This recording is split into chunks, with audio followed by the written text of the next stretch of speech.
여러분 안녕하십니까? 광주 MBC 뉴스투데이입니다. 먼저 오늘의 주요 뉴스입니다. 옛 전남도청 복원 문제에 대해 윤장현 시장이 시민 의견을 수렴하겠다고 밝혔지만 광주시의 중재 기능에 대한 우려의 목소리도 있습니다.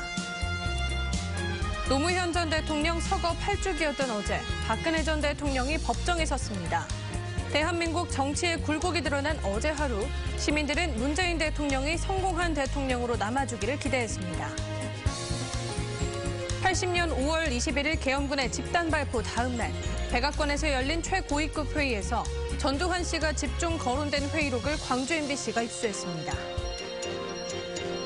해남의 문화재 지표조사 현장에서 토사가 무너져 1명이 숨지고 2명이 다쳤습니다. 문재인 대통령은 지난주 5.18 37주년 기념식에서 옛 전남도청 복원 문제를 광주시와 협의하겠다고 말했습니다. 윤장현 광주시장은 시민 의견을 수렴해 정부와 협의하겠다고 밝혔지만 광주시의 중재 기능을 우려하는 목소리도 있습니다. 박수인 기자입니다. 국립아시아문화전당이 옛 전남도청 건물에 조성한 열흘간의 나비 때 5.18 항쟁 과정을 서사적으로 표현한 이 콘텐츠는 지난 12일 임시 개방된 이후 2만여 명의 관람객이 다녀갔습니다. 전남도청 복원을 위한 시도민 대책위는 이 전시물들을 모두 철거하고 도청 건물을 80년 모습으로 복원하라고 요구하고 있습니다. 옛 모습 그대로 원형 복원하는 것이 5.18을 기억할 수 있는 유일한 방법이다. 문재인 대통령은 문화전당과 시도민 대책위 사이에서 광주시가 지역사회의 의견을 정리해 줄 것으로 기대했습니다. 전남도청 복원 문제는 광주시와 협의하고 협력하겠습니다. 이에 대해 윤장현 광주시장은 조만간 시민사회단체 등과 논의해 구체적인 방향을 결정한 뒤 정부와 협의를 진행하겠다고 말했습니다. 빠른 시일 안에 대책위 그리고 일반 의회 시민단체와 함께 광주의 안을 만들어서 대통령께 보고를 드려서 문제는 윤장현 광주시장이 도청 원형 복원을 요구하고 있는 시도민 대책위의 공동위원장이라는 겁니다. 시도민대책위원회 공동 상임위원장을 맡고 있기 때문에 합리적 조정자로서 이 문제를 슬기롭게 풀어나갈 수 있을지 굉장히 지금 우려스럽습니다. 정부가 지역사회의 결정을 미루는 게 꼭 정답이 아닐 수도 있습니다. 9년 전 도청별관 철거 논란으로 전당과 5.18 단체가 대립했을 때 광주시와 시민사회, 지역 정치권이 절충안을 마련해 문제를 해결했지만 일부만 남겨진 지금의 기형적인 형태에는 어느 쪽도 만족하고 있지 않기 때문입니다. MBC 뉴스 박수인입니다. 밤사이 비가 살짝 내리면서 선선하게 출발하고 있습니다. 오늘 더위는 주춤하겠는데요. 곳곳에 내리던 비는 그쳤지만 우리 지역 오늘 오후까지 5에서 10mm의 비가 더 내리겠습니다. 비가 내리는 곳에서는 천둥과 번개가 동반되니까요. 각별히 주의하셔야겠습니다. 비로 인한 세정효과로 인해 오늘 공기질은 깨끗할 것으로 보입니다. 오늘 광주의 낮 최고 기온은 26도로 어제보다 1도가량 낮겠습니다. 내일부터는 다시 기온 오름세를 보이면서 더위가 찾아오겠는데요. 주말에는 무려 30도까지 오르니까 더위 대비 든든히 하셔야겠습니다. 현재 기온 보시면 광주 18.9도를 비롯해 영광이 17.6도, 담양 17.1도를 보이고 있고요. 낮 기온은 25도 안팎으로 예상됩니다. 대부분 적 어제와 비슷하거나 1도가량 낮겠습니다. 곡성과 구례가 25도, 보성 24도로 평년과 비슷한 기온 예상됩니다. 날씨였습니다. 노무현 전 대통령의 서거 8주기인 어제 박근혜 전 대통령이 처음으로 재판정에 섰습니다.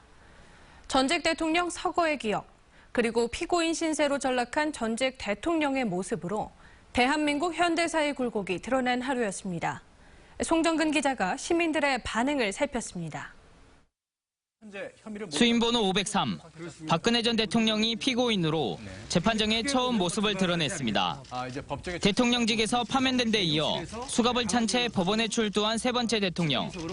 국정농단 사태에 대한 당연한 기결이지만 초라한 말로의 안타까움도 나타냈습니다. 인간적으로는 좀 안타까운데 우리나라를 다 이렇게 망치를 들여서는. 첫 재판은 공교롭게도 고 노무현 대통령의 서거 8주기였습니다. 특권과 반칙 없는 사회, 그리고 지역차별 없는 사회를 염원했던 고 노무현 대통령. 그 유지를 받들어 국민통합과 양극화 등 직면한 위기를 헤쳐가자는 다짐도 이어졌습니다. 청년 실업률 진짜 요즘에 심각한데 그 부분이 조금 이렇게 좀 원만하게 돼서 조금이나마 일자리 찾는데 좀 쉬운 방법으로 이렇게 다가갔으면 좋겠어요. 피고인으로서 재판장에서 다시 한번 모든 혐의를 부인하는 전직 대통령. 그리고 퇴임이 얼마 지나지 않아 안타까운 죽음을 맞이하게 된 또 다른 전직 대통령. 현대사의 두 굴곡이 교차하게 된 날, 국민들은 새로운 희망을 갖고 출발하는 문재인 대통령이 성공한 대통령으로 새로운 대한민국상을 그려주길 기대했습니다. 통합에서든 이제 그런 정신이 있으면 자연적으로 통서가 만약에 지금도 아직까지도 영원함이 있지만은 이제 그런 것도 없이 그냥 이걸로 가지고 딱하니 해결할 줄 알고 있습니다. 국민의 한 사람도 자기 지위를 너무나 남발하지 마시고 국민 속에 들어가서 국민의 소리를 들으시고 국민과 함께 할 수 있는 그런 대통령이 되셨으면 합니다. MBC 뉴스 송정근입니다. 오늘과 내일 열리는 이낙연 국무총리 후보자에 대한 인사청문회에서 한전공대 설립 문제가 청문 대상에 오를 것으로 보입니다. 전남 지역 정가에 따르면 자유한국당이 조한익 사장 등 한전 관계자들을 한전공대 설립 계획과 관련해 청문회 증인으로 신청한 것으로 알려졌습니다. 문재인 대통령의 광주 전남 대표 공약인 한전공대 설립은 한전 인근 지역에 오는 2020년까지 5천억 원을 들여 설립한다는 것으로 지역민들의 기대가 큽니다.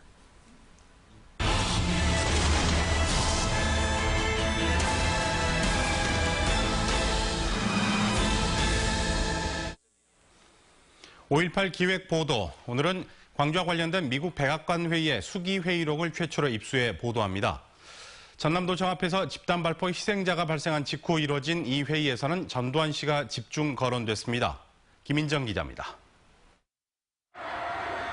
광주 시민을 향해 계엄군이 집단 발포한 지 하루 만인 1980년 5월 22일 미국 백악관에서는 광주 상황과 관련한 최고위급 회의가 열려 신군부가 무력으로 광주를 진압하도록 사실상 용인했습니다. 그동안 5.18의 비극을 묵인했다는 비난을 받아온 백악관 회의. 그 참석자들의 실제 발언이 고스란히 적힌 수기 회의록이 37년 만에 발견됐습니다. Gwangju was the main issue. Gwangju. Yeah, there was unrest in Gwangju, and the Korean military was moving troops in and so forth, and we were worried about, whether they would be able to restore order.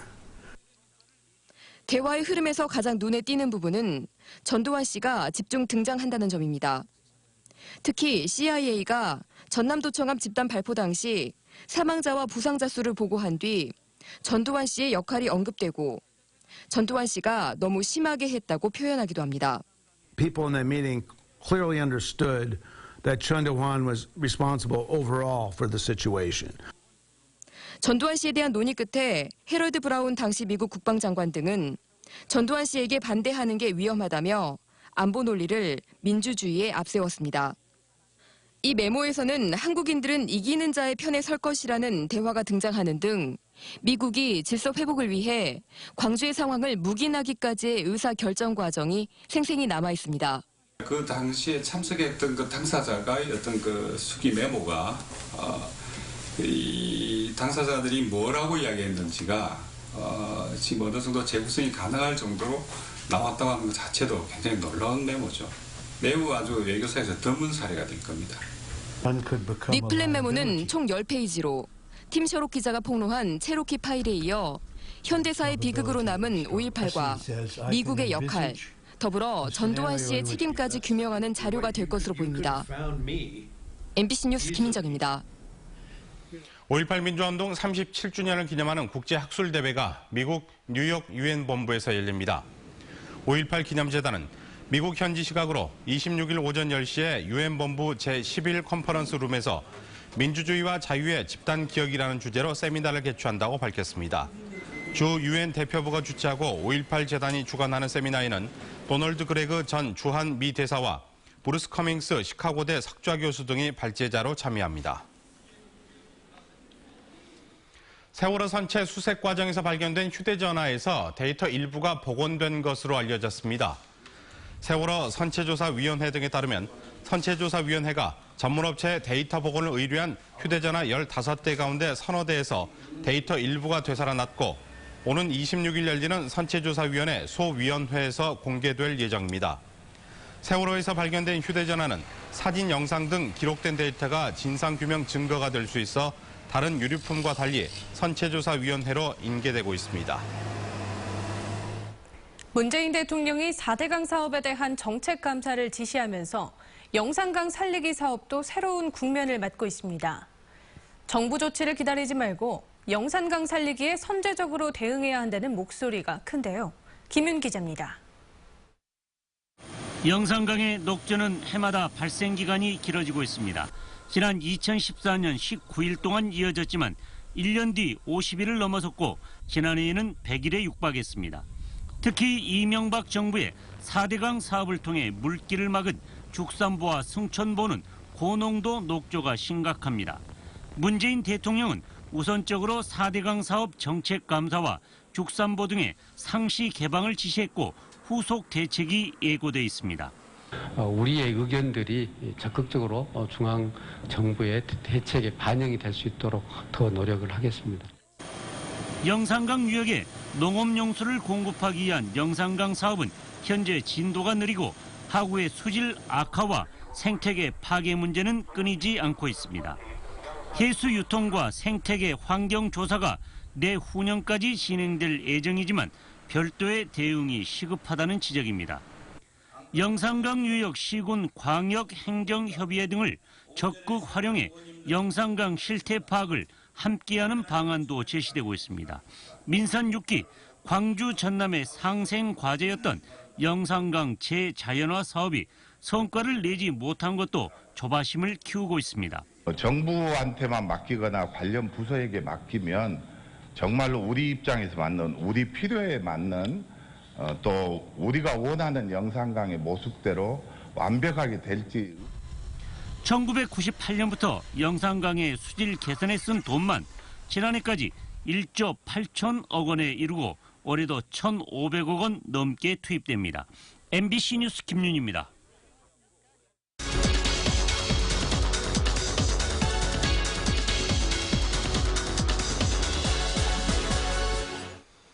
문재인 대통령이 다음 달부터 4대강보를 상시 개방을 하고 지시했습니다. 영산강의 죽산보도 상시 개방 대상에 포함이 됐는데요. 4대강 사업 이후 영산강은 어떤 상태였는지 또 이번 보호 개방 조치가 어떤 의미를 갖는지 광주 환경운동연합 최지연 사무처장과 자세한 이야기 나눠보도록 하겠습니다. 어서 나십시오. 안녕하십니까. 안녕하세요. 4대강 사업 이후에 영산강에서는 해마다 녹조 현상이 나타나고 있는데 구체적으로 영산강의 수질이 현재 어떤 상태죠? 네, 말씀해 주신 것처럼 해마다 녹조가 심각합니다. 녹조 발생 일수이 계속 늘고 있고요. 그다음에 그 상태도 매우 심각한 상황이다라고 보여집니다. 그리고 이 녹조뿐만이 아니라 물이 흐름이 이제 정체가 되다 보니까 하천 바닥에 퇴적 온이들이 쌓이고 있고요. 이 퇴적 온이의 상태를 보면 준설을 해야 될 정도로 심각하게 오염이 되고 있다, 오염이 되었다. 이 상태로 좀 나타나고 있기 때문에 또 전반적으로 수질 또 하천 환경이 매우 열악한 상황으로 치닫고 있다 이렇게 보여집니다. 네, 수질이 악화되면 주변 생태계도 영향을 받지 않을 수가 없을 것 같은데 지금 영산강의 생태계는 어떻게 달라졌습니까? 네, 실은 이제 영산강은 흐르는 강으로서의 기능을 못하고 있습니다. 상당히 유속이 늘어졌고요. 실질적으로 이 환경을 보면은 하천이라기보다는 호소, 그러니까 저수지나 호수 환경으로 바뀌었기 때문에 여기에 살고 있는 생물종들도 그에 따라서 많은 변화가 있었습니다. 그러다 보니까 유수성 어종들이 많이 줄었고요. 오히려 정수성 어종, 그러니까 붕어라거나 누치라거나 잉어, 그리고 특히 외래 어종인 블루길베스가 급격히 늘었다라고 하는 생태 보고가 있습니다. 네. 또 이런 수변 공간에서도 이런 생태계가 어떤 생물종의 다양성, 또 이런 여건들이 많이 열악해진 상태다.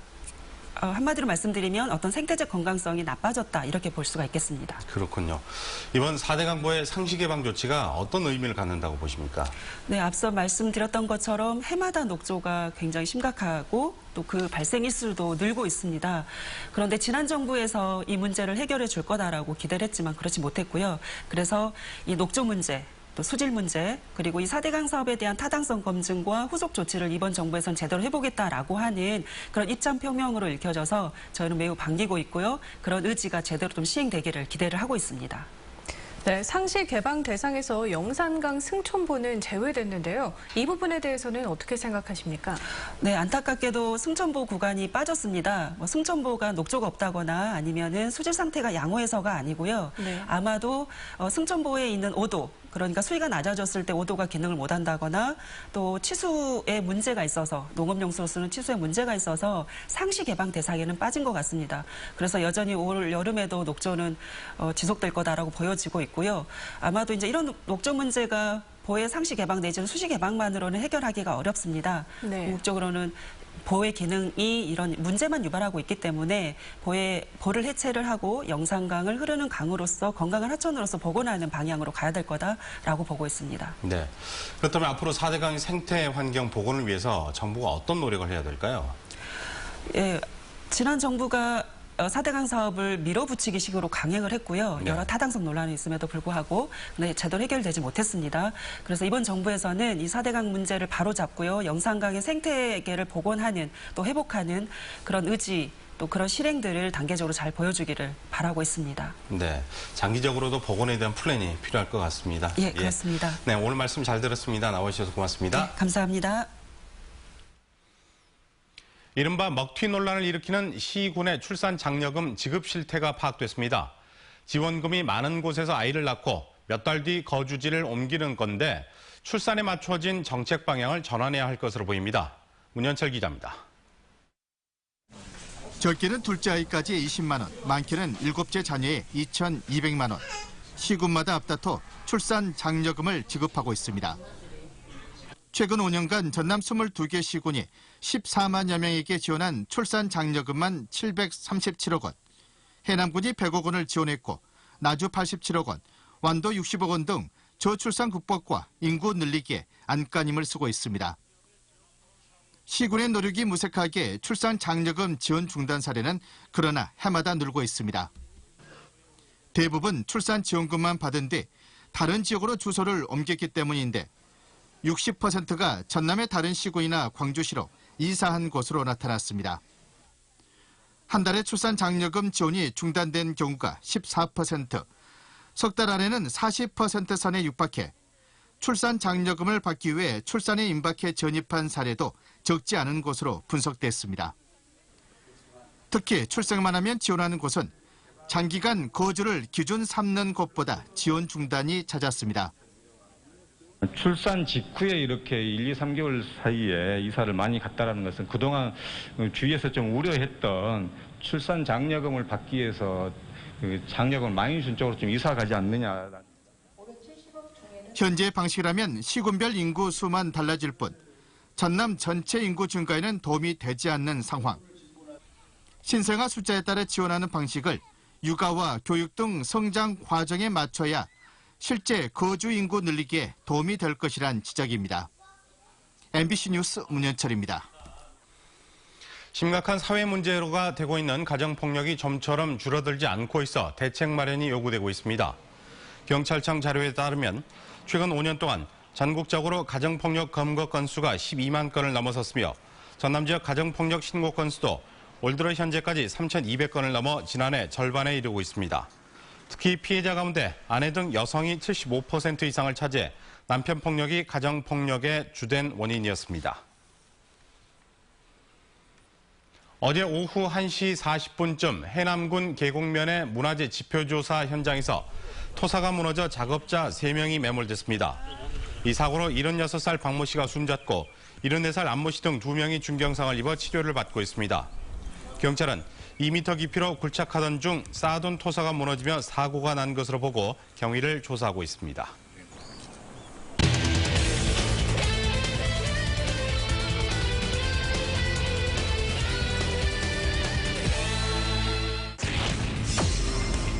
하셨습니다.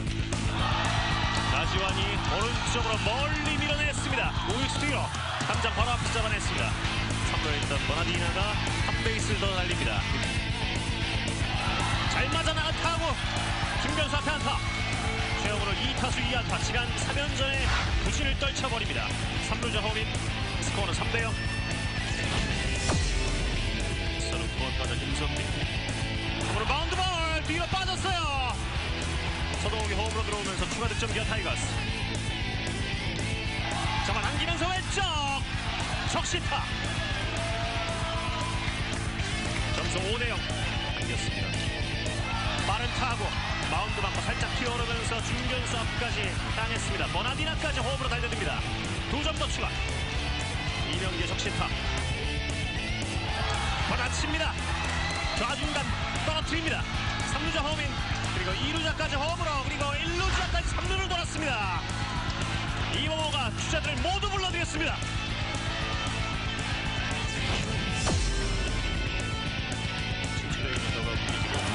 자, 오른쪽에 맞는 순간 이 타구의 결과 확인할 수 있습니다. 최영우의 시즌 11호. 이명기의 강한 땅볼 타구가 이 다이아몬드를 빠져나갔습니다. 중견수 앞까지 구릅니다. 버나디나. 잡아당긴 타구 3루 수역 뚫고 갑니다. 왼쪽에 안타. 안치홍도 안타를 때립니다. 이명기를 불러주었습니다. 점수 13대2, 11점 차. 매주 토요일마다 금남로에서 열리는 프린지 페스티벌에 세계적 명성의 해외 극단들이 참여합니다. 광주시는 국립아시아문화전당과 공동으로 마련한 ACC 광주 프린지 인터내셔널 거리예술축제를 다음 달 2일부터 4일까지 사흘 동안 치를 예정이라고 밝혔습니다. 행사에는 스페인과 아르헨티나, 태국 등 해외 극단 6팀과 국내 극단 10팀이 참가할 예정입니다. 또 스페인 극단의 불꽃이 수놓는 마법의 밤과 아르헨티나 보알라 극단의 밤하늘 공중 퍼포먼스 등이 선보일 예정입니다. 밤사이 살짝 비가 내리면서 선선하게 출발하고 있습니다. 오늘 더위는 주춤하겠는데요. 곳곳에 내리던 비는 그쳤지만 오늘 오후까지 우리 지역 5에서 10mm의 비가 더 내리겠습니다. 비가 내리는 곳에서는 천둥과 번개가 동반되니까요. 각별히 주의하셔야겠습니다. 또 비로 인한 세정 효과로 인해서 오늘 공기질은 깨끗하겠습니다. 오늘 광주의 낮 기온은 26도로 어제보다 1도가량 낮겠습니다. 내일부터는 다시 기온 오름세를 보이면서 더위가 찾아올 것으로 보이는데요. 주말에는 무려 30도를 넘어서니까 더위 대비 든든히 하셔야겠습니다. 현재 기온 보시면 광주가 18.9도를 비롯해 영광이 17.6도, 담양이 17.1도를 보이고 있습니다. 낮 기온은 장성이 24도, 담양과 화순 25도로 예상됩니다. 대부분적 어제와 비슷하거나 1도가량 낮겠습니다. 곡성과 구례가 25도, 보성이 24도로 예상됩니다. 전 해상에서는 오늘 안개가 짙겠고요. 내일부터는 바닷물의 높이가 높은 기간이니까 저지대 침수 피해 없도록 주의하셔야겠습니다.